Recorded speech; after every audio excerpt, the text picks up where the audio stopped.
Sí. Bueno, buenos días. Soy Jon Belloso, urólogo del Hospital Donostia. Muchas gracias, Marco Derda, por la presentación. Ha sido muy ilustrativa, muchas gracias. Y bueno, tú tienes muchísima más experiencia. Nosotros llevamos con el aparato Koelis aproximadamente un año y tenemos escasa experiencia. Y ahora vamos a presentar un vídeo editado de un procedimiento que representa la técnica de la biopsia. Que se trata de un paciente en protocolo de vigilancia activa que presenta una elevación de PSA y en una resonancia de control aparece una lesión sospechosa que en resonancias previas no estaba. Entonces le hacemos una biopsia por fusión, que es el vídeo que vamos a mostrar ahora.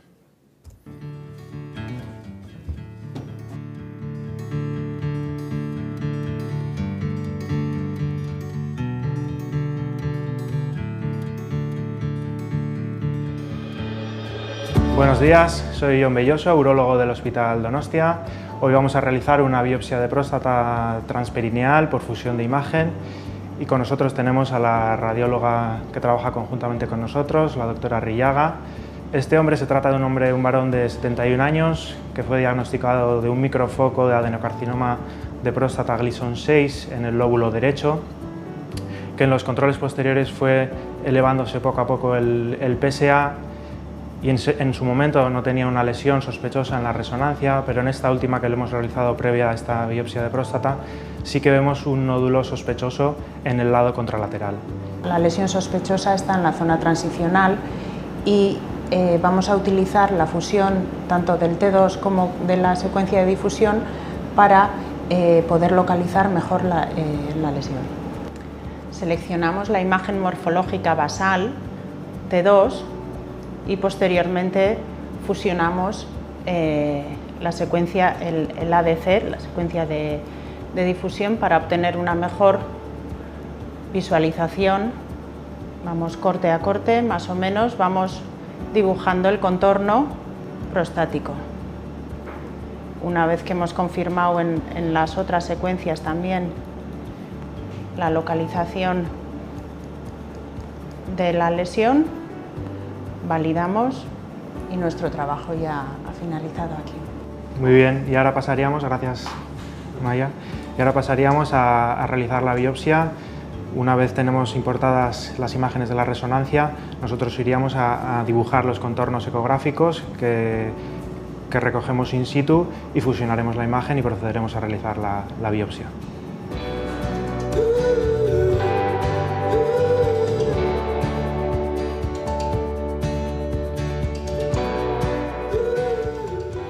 Aquí tenemos todo el material que utilizamos para realizar el procedimiento. Por un lado el lubricante y las gasas para hacer el tacto rectal, la funda para el ratón del sistema, la funda para el transductor ecográfico. Esta es la pieza intermedia para acoplar el brazo. Aquí tenemos la anestesia local para infiltrar el periné, la pistola con la aguja correspondiente de 18 Gs. Quitamos el soporte y aquí tenemos las diferentes rejillas que podemos utilizar para el acceso transperineal. Una es la plantilla multiperforada y otra la guía lineal, que es la que utilizaremos en este caso.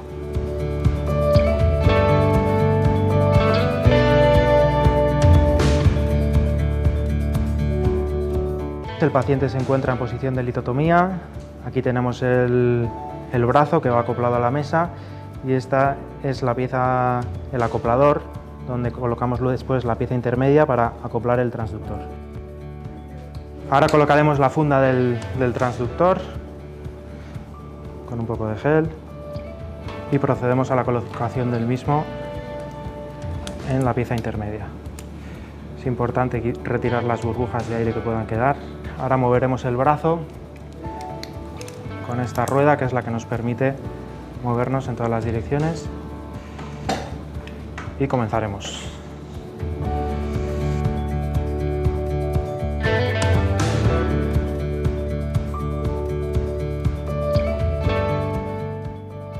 Realizamos el tacto rectal y procedemos a la inserción del transductor. Y lo que tenemos que intentar es conseguir ver toda la próstata en el cuadro que nos aparece en pantalla. y a ser posible en una zona media, cogiendo como referencia, por ejemplo, la uretra. Vale, ahí estaría. Hacemos el primer barrido.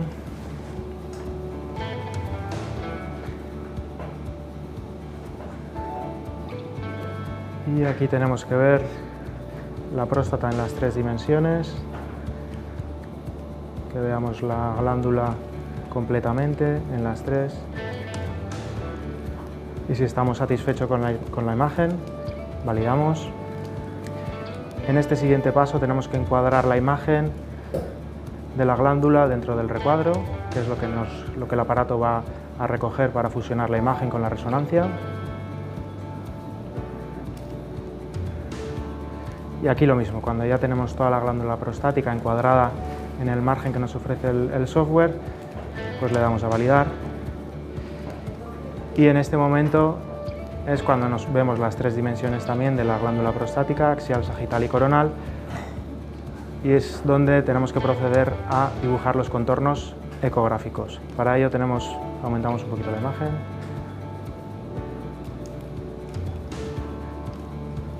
Nos lo colocamos bien. Y tenemos que situarnos otra vez en una zona media y cogeremos de referencia la uretra a ser posible. Y en el corte sagital lo mismo, nos imaginamos, a veces no se ve tan bien la uretra, pero en este caso estaría por aquí. Y procedemos a dibujar los contornos. Para ello vamos a agregar punto. El primer punto que hay que añadir es el ápex, lo colocamos. Luego hay que colocar el segundo punto en la base de la próstata con el cuello y en la región intermedia con el recto. Y nos da un primer contorno aproximado que lo hace el aparato y nosotros lo tendremos que ir ajustando. Una herramienta útil que tenemos es en este margen superior izquierdo, nos da el volumen que han medido los radiólogos en la resonancia y lo que tenemos nosotros de la ecografía. Vamos ajustando los volúmenes.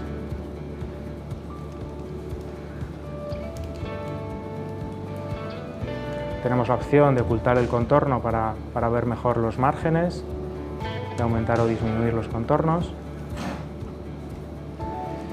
Y consiste en ir moviéndonos por toda la glándula en cada uno de los cortes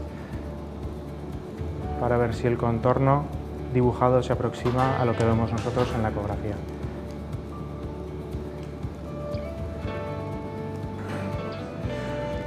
Bueno, y una vez que ya hemos dibujado todo el contorno y estamos satisfechos en cada uno de los cortes, además vemos que nos aproximamos bastante en cuanto a volúmenes, con un margen del 10% de equivocación que podemos tener entre la resonancia y la ecografía, con ciertas garantías de que vayamos a darle a la lesión sospechosa. Validamos.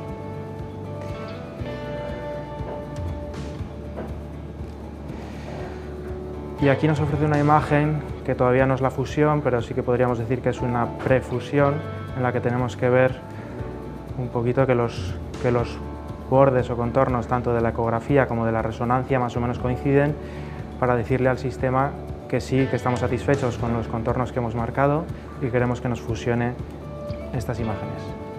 Como vemos, los contornos más o menos son iguales. Validamos. Y nos da ya la imagen sospechosa, nos la ofrece. Y ya es cuando nos hace la fusión. Descongelamos la imagen y ahora ya procederíamos a colocar la guía lineal, que en este caso vamos a utilizar para realizar la biopsia. Orientamos el transductor a donde creemos que está la lesión sospechosa y realizamos una primera biopsia virtual.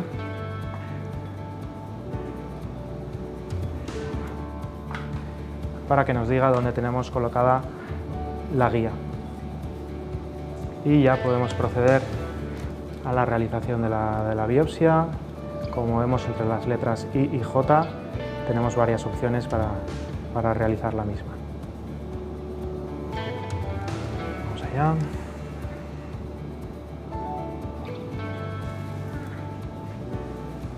Descongelamos la imagen y vemos cómo entra la aguja. Se está moviendo el paciente. Hacemos una biopsia virtual.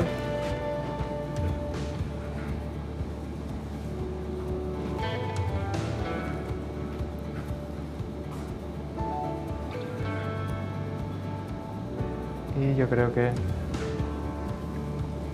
ahí le daríamos a la lesión sospechosa. Descongelo la imagen, profundizo un poquito más y disparamos. Hacemos un barrido, hacemos la biopsia real y es muy importante que no retiremos la aguja para que nos haga una reconstrucción de dónde hemos dirigido nuestro primer cilindro.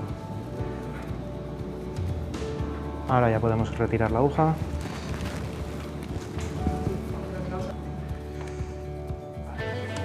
Vamos un poquito más arriba.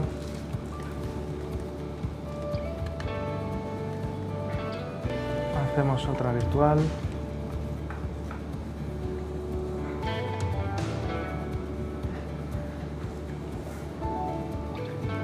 Vale, y disparamos aquí, descongelamos la imagen.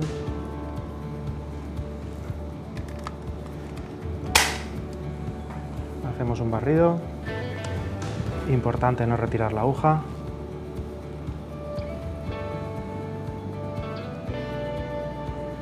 Ya la podemos retirar.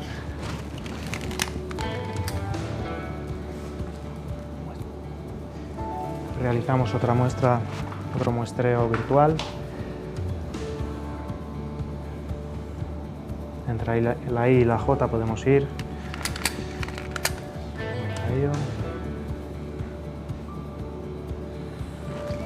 Haríamos otra virtual.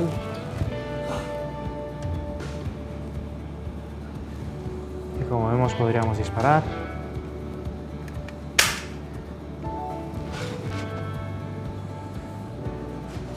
No retiramos la aguja hasta que hace todo el barrido de la próstata y nos señala dónde hemos disparado. Ya podemos retirar.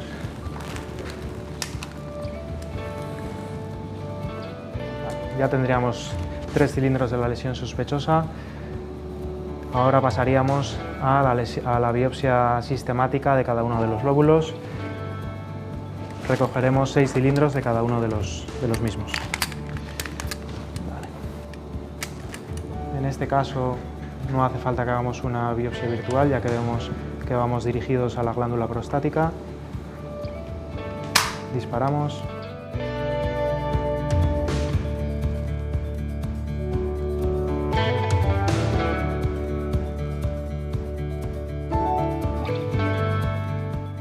Y así ya tendríamos los 6 cilindros de la biopsia sistemática del lóbulo derecho. Cambiamos la orientación del transductor hacia el lóbulo izquierdo.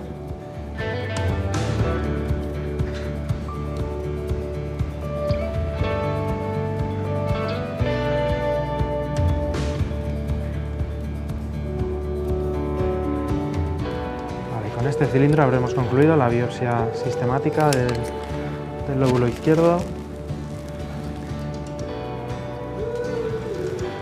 Y el procedimiento. Como veis hemos cogido 6 cilindros sistemáticos de cada uno de los lóbulos y 3 cilindros de la lesión sospechosa, con uno de ellos también que iba dirigido a la misma, pero nos hemos quedado un poco cortos, por eso hemos cogido 4 de esa zona. Y con esto daríamos por concluido el procedimiento. Ahora podemos ver realmente tridimensionalmente dónde hemos realizado las biopsias. Podemos sacar fotos para el reporte.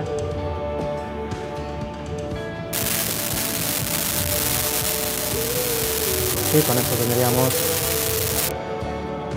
podríamos generar un informe de la biopsia con las fotografías que hemos realizado del procedimiento y de las muestras que hemos realizado.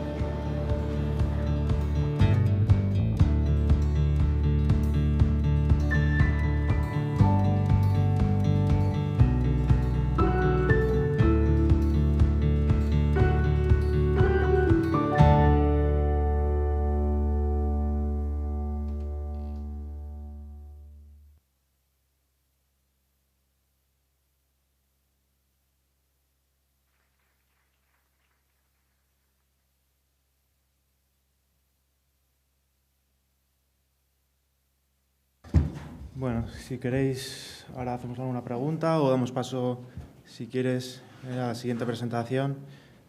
Doctor Giovanni Lughezzani, del Hospital de Milán. Cuando quieras.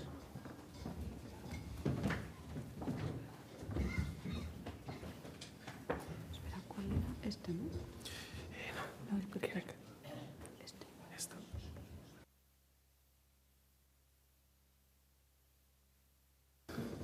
Okay, so good morning, and thanks a lot for this opportunity and this invitation to this beautiful city.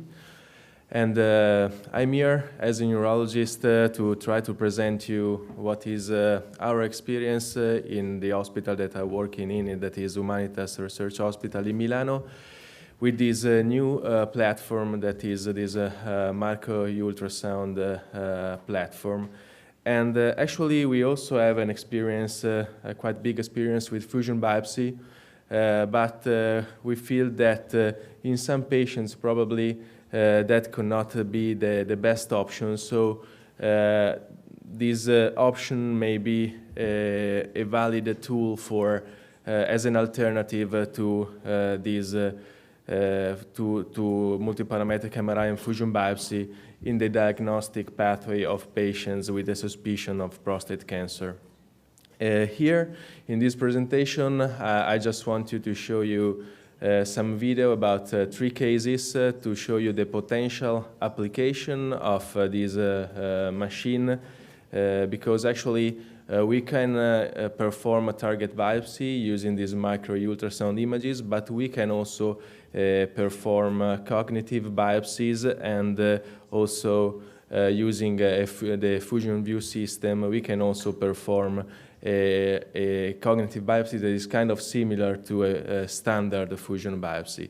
So the first case that I would like you to present is this man was a 62-year-old man with no family history of prostate cancer that has a BPH in treatment with alpha blockers, and a total PSA that was rising up to 8.3 nanogram per milliliter with a ratio of 11%. He has this digital rectal examination that was actually suspicious on the left side, and no previous history of prostate biopsy. So the subsequent question is, what would you do in this case? And our answer was to try to perform a macro ultrasound. So that's the video. We perform most of the procedures under local anesthesia, and you can actually perform this procedure both in lithotomy position but also in the left flank position. This is the image of the prostate. If you can just take away the audio, and you can see starting from the midline the urethra very well. And then I'm starting to navigate the prostate on the right side. So you can actually clearly see the adenoma of the prostate and the peripheral part of the prostate here, where you can see that there is this Swiss cheese pattern that is clearly benign, so we call it a Primus 1, so it's a negative ultrasound image. We then go back to the midline. Again, you can see the urethra very well and the anterior transitional zone of the prostate.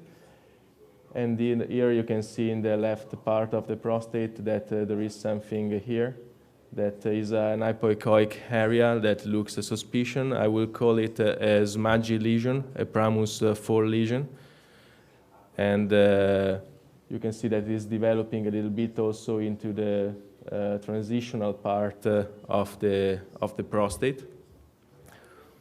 So in this case, we just take a measurement of the lesion before proceeding. So it was a 1.2 centimeter lesion. You can see the scale here. So it's a highly magnified vision that you have.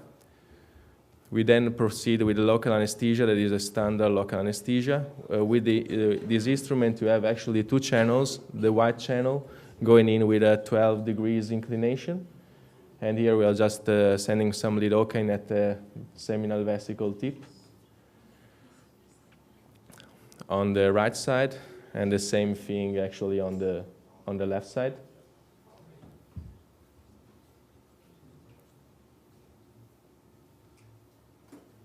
So the patient was awake, no anesthesia at all. And then we go to the biopsy part. So we use this green channel that has a 35 degrees inclination. So you can actually get pretty much everywhere in the prostate, use it in channel.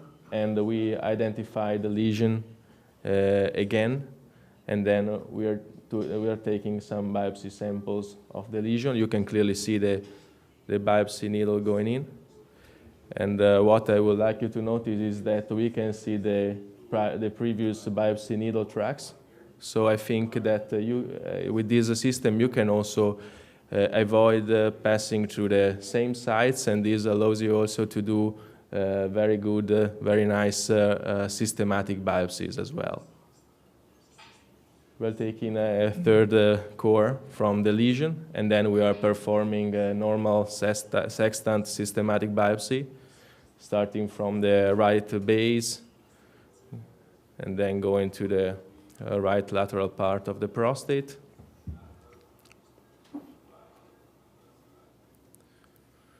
You can see the pattern looks like a normal pattern. Here is the right apex. And the same thing actually on the left base. Again, you can clearly see the previous biopsy tracks, and you can avoid, if you want, these tracks. And we're taking some other curves from the left lateral part of the prostate and from the left apical zone. So these were all cases that were performed at the end of September, so I already have these pathologic results. And in this case, actually, there was a 3+4 prostate cancer in 2 out of the 3 targeted cores that we took from the lesion located in the left base, and actually also 1 systematic core that was taken from the left base was also positive, with a percentage of involvement going from 20 to 40%. This is the second case. So it's a 57-year-old individual, again, no family history of prostate cancer, a PSA that was 9.2 with a ratio of 9%, and a negative digital rectal examination. Is a urologist suggested to perform a multiparametric MRI, and the multiparametric MRI showed a Paras 4 lesion located in the left anterior part of the prostate. So here is to show you a little bit this cognitive assist system that you can actually use with this machine.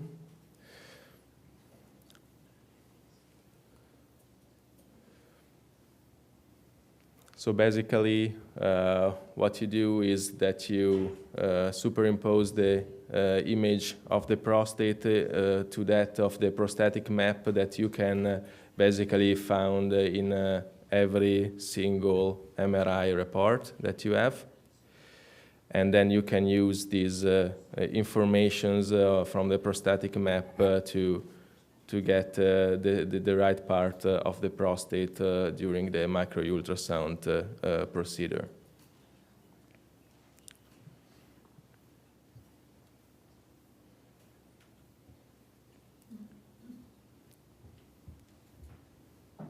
So this is just an example, was not our case, obviously. So this is a standard report of a multiparametric MRI, and on the system you have this prostatic map, so you can actually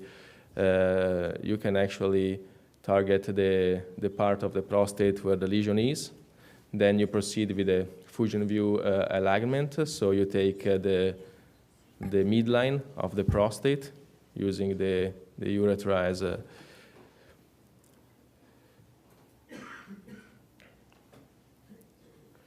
and then you start again rotating the probe from the right part to the left side of the prostate, and you can start seeing actually something going on in the peripheral part here of the prostate where the lesion is. And then we are back to our case. So this is the multiparametric MRI again results. We are also planning to perform a transperineal fusion biopsy using our system that is the BioJet system. So first of all, we perform a scan with a micro ultrasound, and actually what we can see here is that there is a suspicious lesion at the right base of the prostate with some irregular shadowing. We will call it a Primus 5 lesion because of this irregular shadowing that is supposed to be related to an increase in the density of the tissue. So there is actually something going on the opposite side of the prostate according to the micro ultrasound.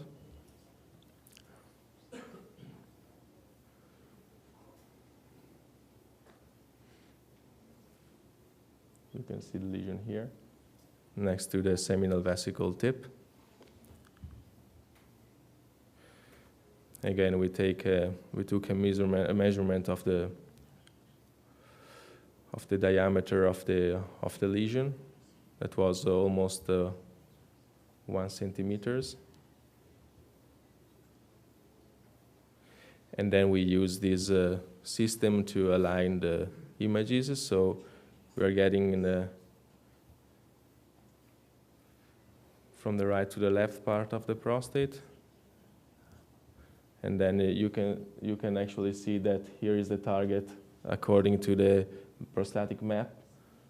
So you can actually go and perform a cognitive biopsy. But here we start with the target biopsy according to the micro ultrasound results on the lesion on the right base first.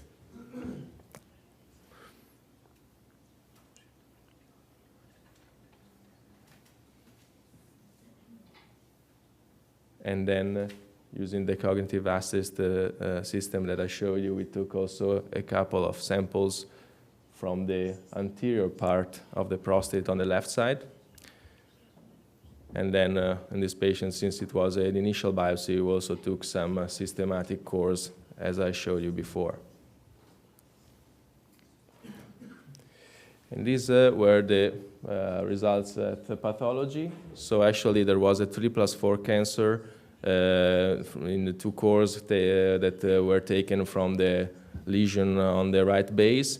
There was also a 3+3 cancer in one of the cognitive cores taken with this system.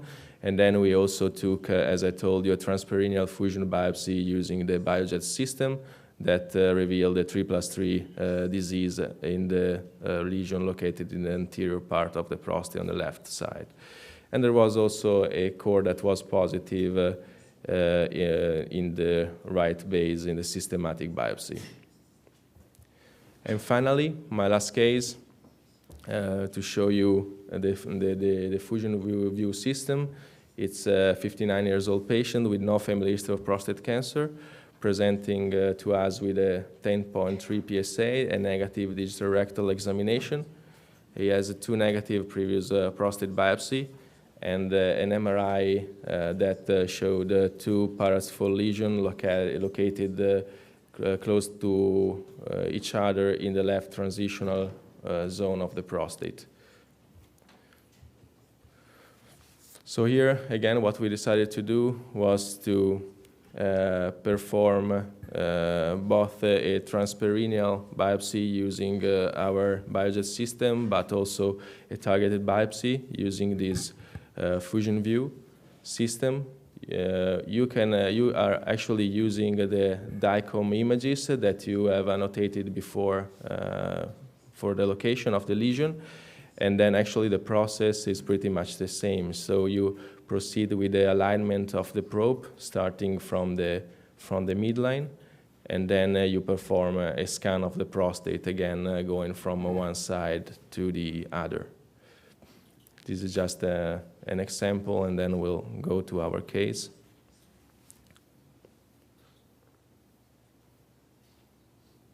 So you can see the red spot there, that was the lesion on the multiparametric MRI. So again here, we can see the urethra very well. So we are in the center of the prostate, and then we rotate the probe to see the lesions, the two lesions that were in the transition zone of the prostate. And actually, you can see that something is going on in the anterior part of the prostate, also according to the micro ultrasound. I'll show you better in the next images.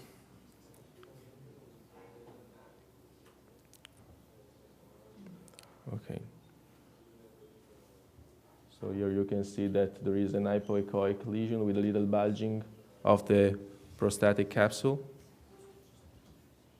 that is actually in correspondence to the multiparametric MRI finding.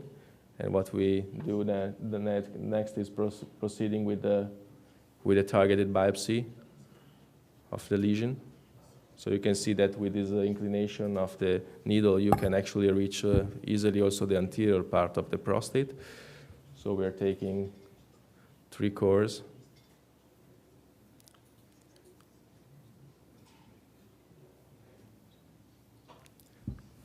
From the lesion. And actually, the cores were positive for a significant disease. Was a 4+4 disease in 3 out of 4 cores that we took with the Fusion View system, and these results were also confirmed by the biopsy that were taken also with the Biojet system. And notably, just one of these 2 lesions was positive. The one in the posterior transition zone was actually negative for clinically significant prostate cancer. And thank you for your attention.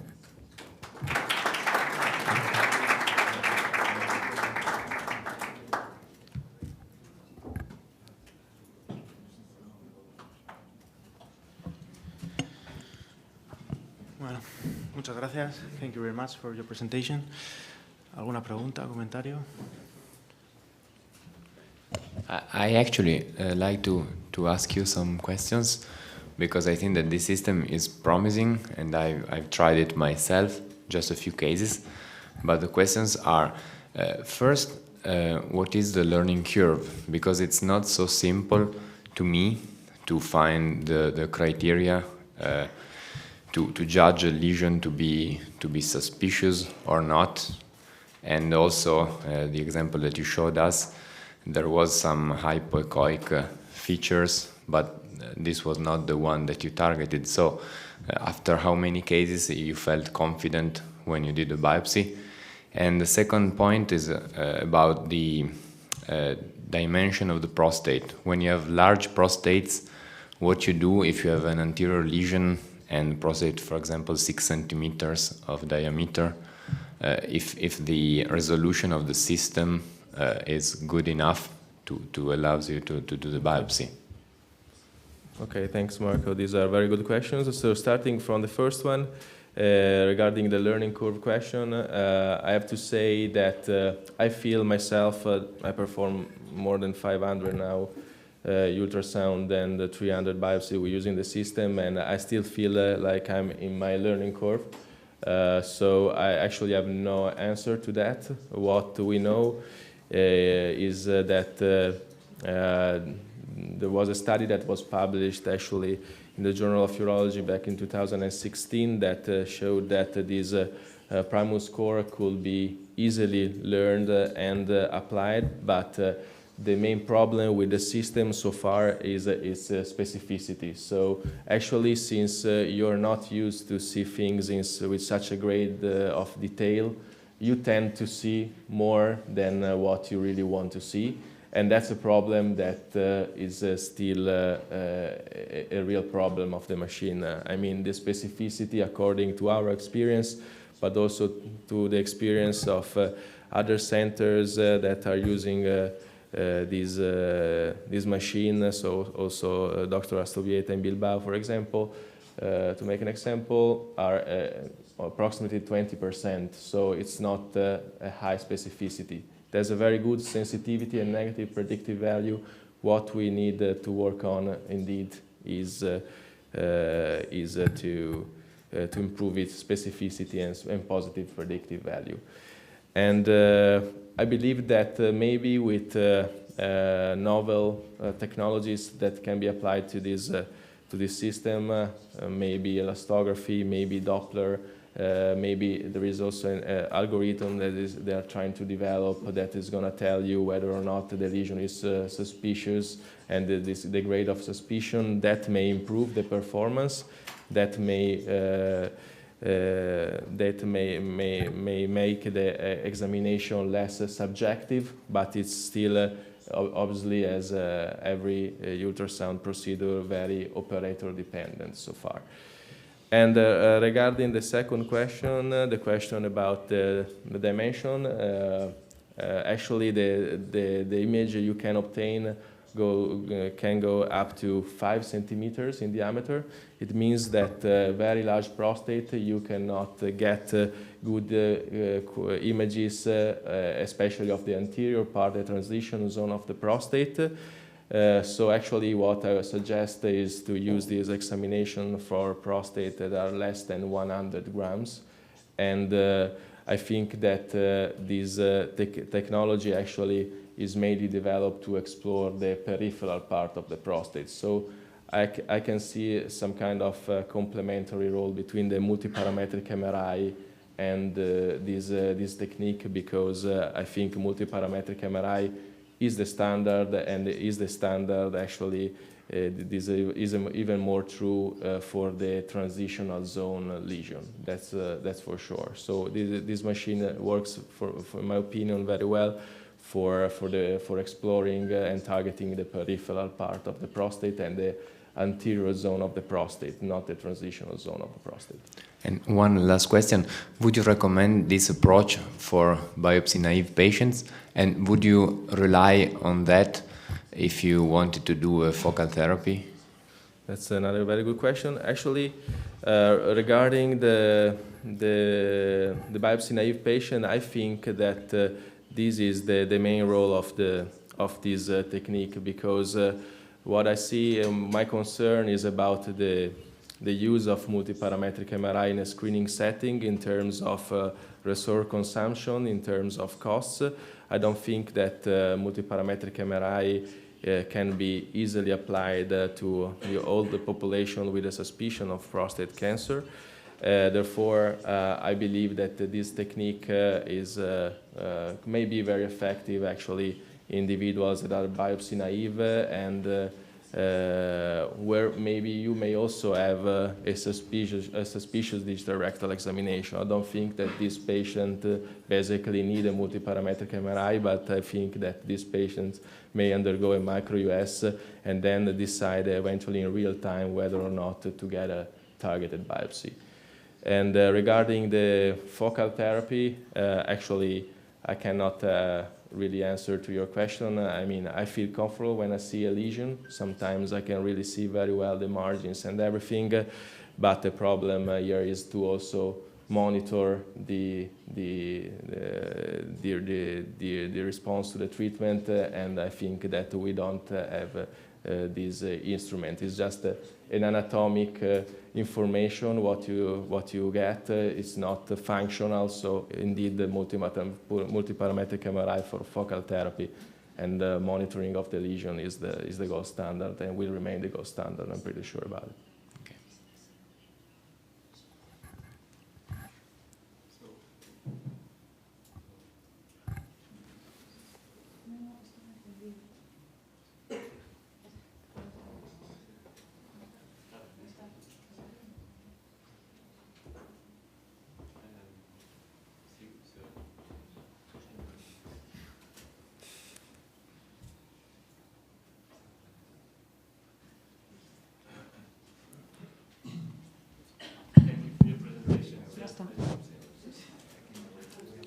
Thank you for your presentation, really interesting technology.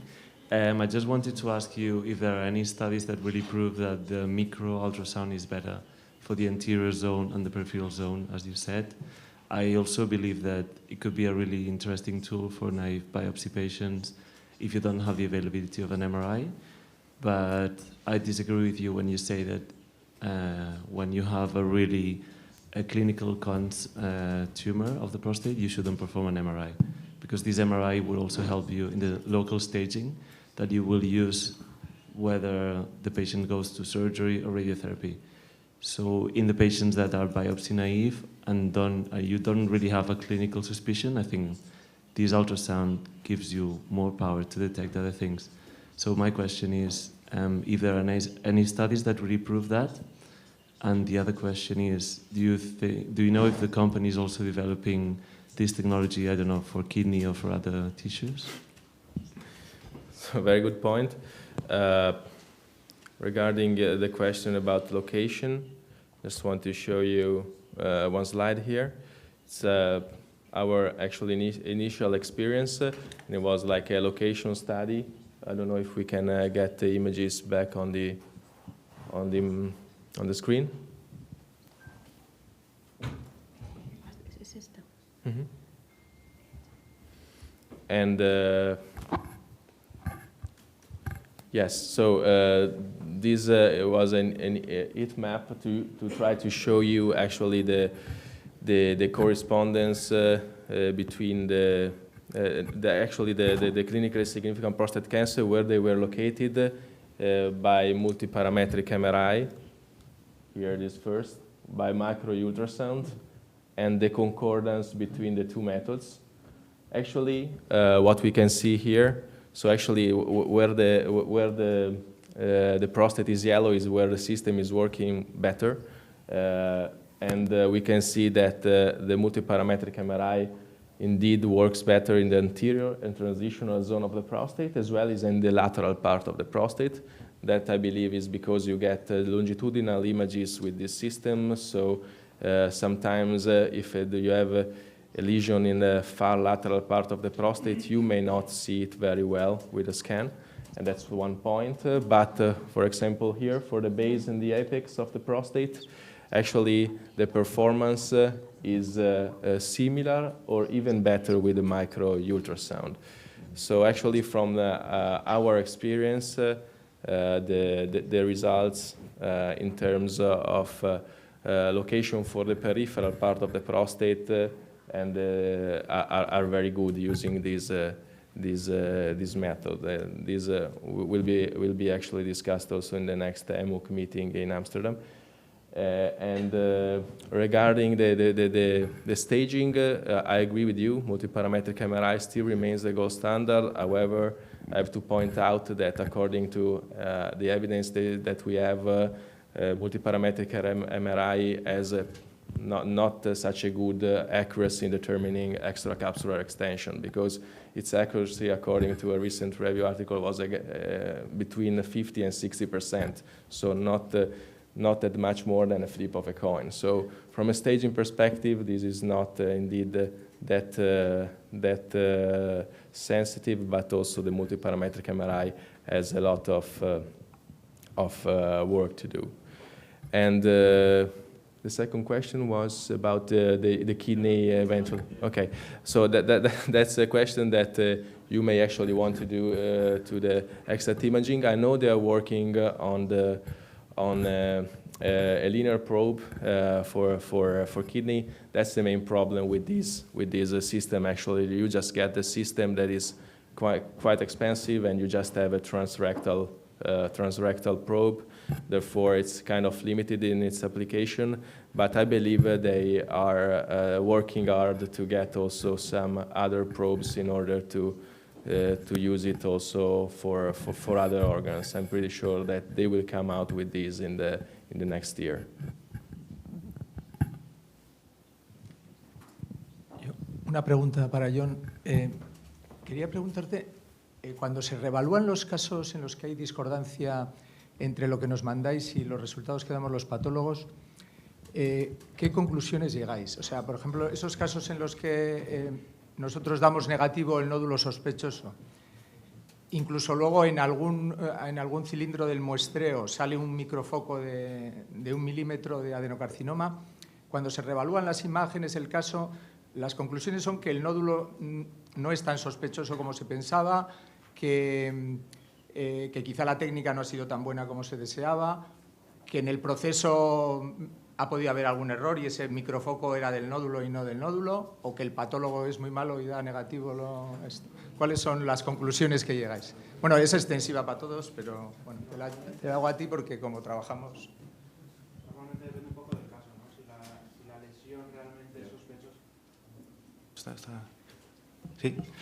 Depende un poco del caso en concreto. Si la lesión que vemos en la resonancia realmente es sospechosa y además clínicamente el PSA se está elevando, pues nos planteamos que normalmente, pues bien técnicamente, como estamos empezando, estamos en la curva de aprendizaje, pues que en ese procedimiento algo hemos hecho mal y hemos tenido sí que algún caso que estamos convencidos de que realmente hay una lesión sospechosa y que no damos realmente con la anatomía patológica que nos gustaría encontrar, y hemos decidido repetir nuevamente las biopsias en esos casos.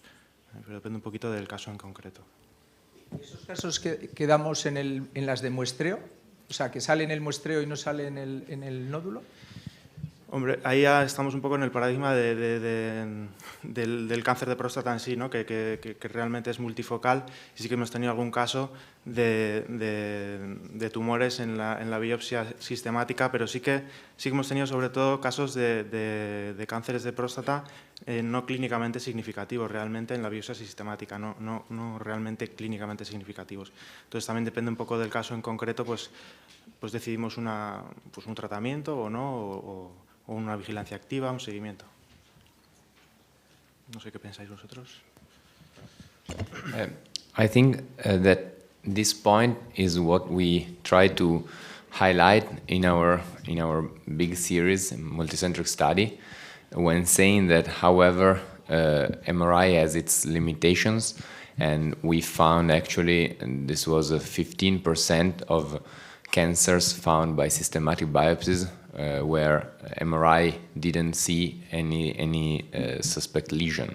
So I think that the recommendation, and also according to the EAU guidelines, is always to perform a systematic mapping beyond the targeted biopsies. If I understood correctly the question, the comment. Then also we had cases, strange cases, for example, of a Pirates 5 lesion, and we did the biopsy, and I was quite sure about the accuracy of the targeted biopsy with Koelis after hundreds of cases, and the result was no cancer. And so, for example, we know that the granulomatous lesions, for example, in patients after BCG therapy, have the same features, MRI features, that prostate cancer has. So you must take into account also these possibilities. And actually, I don't trust radiologists who tell us that Pirates 5 or even 4, it's always cancer. Once I asked to a famous radiologist, okay, so why you tell us Pirates 4 if you are sure that it's cancer? Because we saw 90%, it's never 100%. I think that progress must still advance. In this theory that you were commenting where systematic biopsies were performed better than the targeted biopsies, do you know the areas where the systematic biopsy performed better than the targeted? No, I didn't show that performed better. I just showed that we had an overall 60 and something % of detection for all cancers with the whole biopsy, and we saw that with the targeted biopsies only we had 50% of cases of diagnosis and 15% more adding the systematic biopsies. Then the main comment is that we increased the diagnosis of cancer, but not the diagnosis of clinically significant cancers. We saw the trials published in the literature, but actually we have around 9% of increased diagnosis of clinically significant cancers. This is another main point, because there is no agreement what is clinically significant, because we have different definitions in the literature. And so, for example, for me, it's better to be careful when you define something not clinically significant. So for me, for example, the definition must rely on the number of cores, and so I take non-clinically significant no more than 2 cores of Gleason 6 or 1 core Gleason 3+4 if a patient is more than 70 years old, and also the length of the core. We spoke yesterday about that, but even for that, there is no agreement on the length of the core. Some studies tell us 6 millimeters, but there is really no agreement.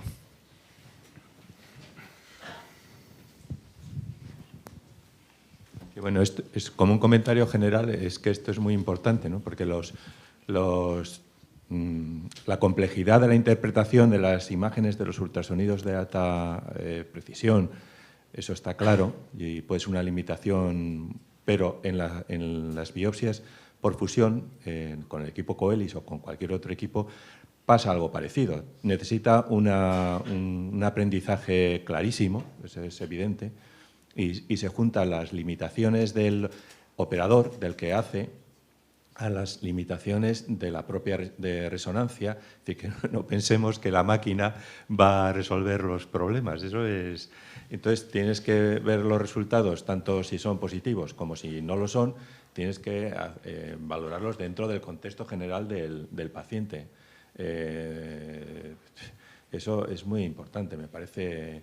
Tuvimos el miércoles la oportunidad estuvo Paul Servian haciendo un masterclass en la biopsia de nuestro hospital y le vimos que es muy importante también ver lo que hacen, ¿no? escuchar a la gente que tiene experiencia, mejor todavía verles hacer las cosas para aprender, ¿no? Y yo personalmente me fijé en que la preparación de la biopsia por fusión lleva su tiempo. O sea, esto no es para hacer 12 biopsias en una mañana, ¿no?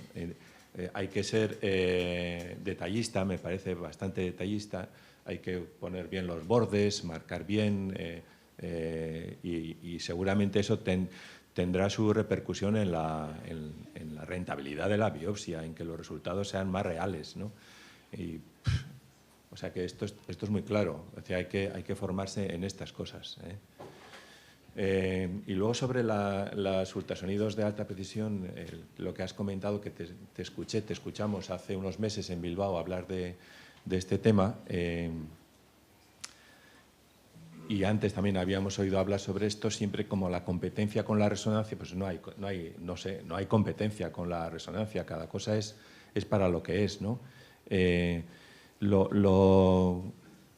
El valor de esta ecografía para mí es en la próstata que no se toca, ¿no? en un primer estudio, para ver si realmente no vas a necesitar una resonancia para no llenar los servicios de radiología de resonancias de estudios de próstata. Ese es para mí donde yo encajo este tipo de ecografía, este tipo de estudio, ¿no? Porque luego en los vídeos que nos has enseñado, pues está la resonancia, está la biopsia casi dirigida cognitiva a través con vuestro equipo de resonancia, pero por la imagen de la resonancia, es decir, que no compiten, hay que ver cada cual dónde está, ¿no? Me parece, que para el estadiaje, yo creo que es la resonancia, sin ninguna duda. No sé si os he dicho un montón de cosas y ha servido para algo, pero bueno, entre nuestros hospitales, también creo con una cosa que has comentado, que casi todos los equipos tienen sus puntos fuertes y sus puntos débiles, y lo importante es conocer los equipos y trabajar bien o coger una buena experiencia. En los hospitales ya tenemos equipos de fusión, ya tenemos una cierta experiencia en todo, porque ya le veo allí a Chechu y a Miquel con los ultrasonidos. ¿Podéis comentar un poco vuestras impresiones, unos y otros? Miguel, vosotros también estáis haciendo. Y Jorge está. Para ver, en Cruces también se está haciendo, creo, ¿no? Nosotros en Vosotros Galdacano también sí, tenemos el sistema Koelis y bueno, la experiencia inicial es buena. Tiene una curva de aprendizaje, pero mi opinión, yo creo que posiblemente el Exact View sea más complejo, ¿no? Pero bueno, si lleva su tiempo, los resultados que estamos teniendo son buenos, ya los iremos presentando, pero buena experiencia, la verdad. Yo quería, I wanted to, thank you for all your presentations, I really enjoyed it, and I wanted to ask you a more practical question on the approach of the biopsy, whether to decide to use the transperineal or the transrectal approach, and now that we are more precise in our biopsies and taking into account the higher risks of infectious complication rates in the transrectal approach, which one do you use, when to decide one or the other, and then also the antibiotic prophylaxis you use? I'll let you know. Okay. As for the higher risk of infection, actually there is a recent paper in the literature saying that this risk is not so higher. So we all think that transrectal has this higher risk, but it has not been demonstrated. As for the prophylaxis, we should all follow the guidelines saying that we should avoid the quinolones administration. Actually, in my hospital, we use that prophylaxis or the sulfametax, the Bactrim, okay, administration. The short term. So basically 3 days of administration. And as for the approach, I think that I was a really fan of transperineal biopsies, but then with the first Koelis device, the Eurostation, which was only transrectal, I really liked this approach because it's faster, and in the end I choose the transrectal if there is a peripheral and posterior lesions, and I pass to the transperineal if there are anterior lesions or transitional ones, as the nice video that I showed you. I don't know, as for you? Yes. Yes, so pretty much the same. I mean, I think the choice of the approach depends basically on the machine that you use and on the site of the lesion. I have to say that with an end-fire probe, you can actually reach pretty much every single part of the prostate, also from a transrectal way. Personally, I think that it's way easier to perform a transrectal biopsy when you are in a clinic setting, so in an ambulatory setting under local anesthesia. We are also performing a biopsy transperineally under local anesthesia, but I prefer to have a little bit of sedation in these patients because probably that's because I'm not that good making local anesthesia and transperineal biopsy. I don't know, because there are many that are performing these biopsies under local anesthesia, but I feel that the sedation is way better for the patient and for me as well. Anyways, the thing is that, yeah, I agree with Marco, the lesions that are located in the transitional zone of the prostate or in the apical part, we tend to approach them with the transperineal approach, but because we are using this biojet system and the needle with the biojet system is going with a 12 degrees inclination, so you cannot reach a very anterior lesion. While all the other lesions, we tend to perform them under local anesthesia in the using the transrectal approach.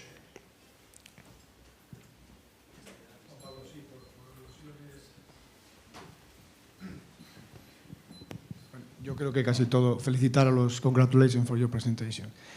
Felicitar a los ponentes. Sí que tenemos experiencia, estamos incluso en un estudio multicéntrico que lo conduce Lughezzani, con la alta resolución desde febrero del año pasado. No son el volumen tan grande que maneja él, pero bueno, la experiencia es muy buena. Yo creo que lo ha dicho muy bien Juan Pablo. Es decir, hacíamos muy buenas cirugías, hacíamos buenos tratamientos, pero teníamos una falta de luz en el diagnóstico. Esto de hacer biopsias aleatorias, ciegas, no podemos seguir haciéndolo. Entonces, la resonancia nos ha ayudado, pero efectivamente hay que tener una curva de aprendizaje larga para aprender bien la resonancia. Hablan de 80, 90, 100 casos. Y tienes que tener radiólogos dedicados que sepan muy bien y correlacionar lo que ellos dicen y luego lo que se ve, que es una de las grandes ventajas que tiene el urólogo cuando hace el micro-ultrasound, que es que puedes tener un feedback muy directo entre lo que tú ves, lo que biopsias y el resultado. Eso te da también una mejoría en la curva de aprendizaje.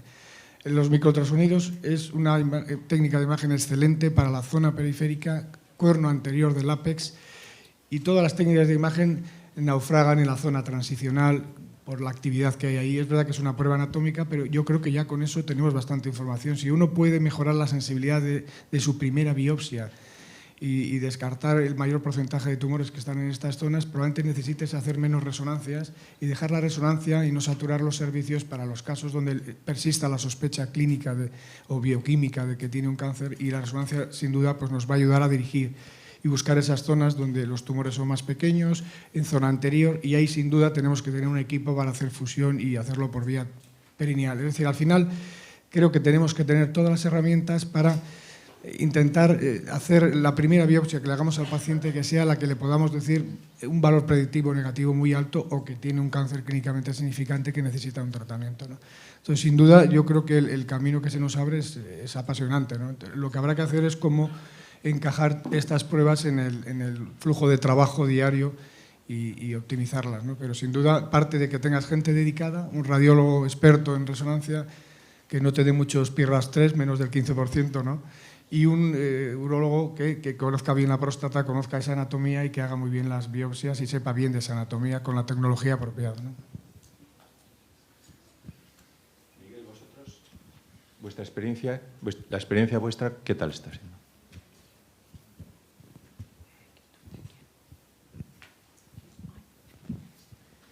Sí, bueno, nosotros también llevamos como año y pico haciéndola. No tenemos el método, nosotros usamos el método de Itachi, y la experiencia realmente hemos mejorado mucho. Nosotros seguimos las guías y hacemos la resonancia para antes de la segunda biopsia. En muy pocas ocasiones la hacemos previa a la primera biopsia, y la verdad es que nos ha mejorado el rendimiento. No sé si cambiarán las guías o no para hacer la resonancia antes de la primera, pero bueno, nosotros nos adaptamos un poco a ello.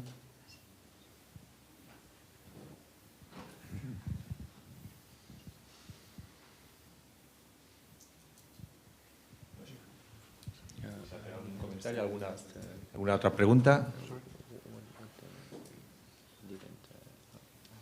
Pues, ¿qué? Nos tomamos un café, ¿no?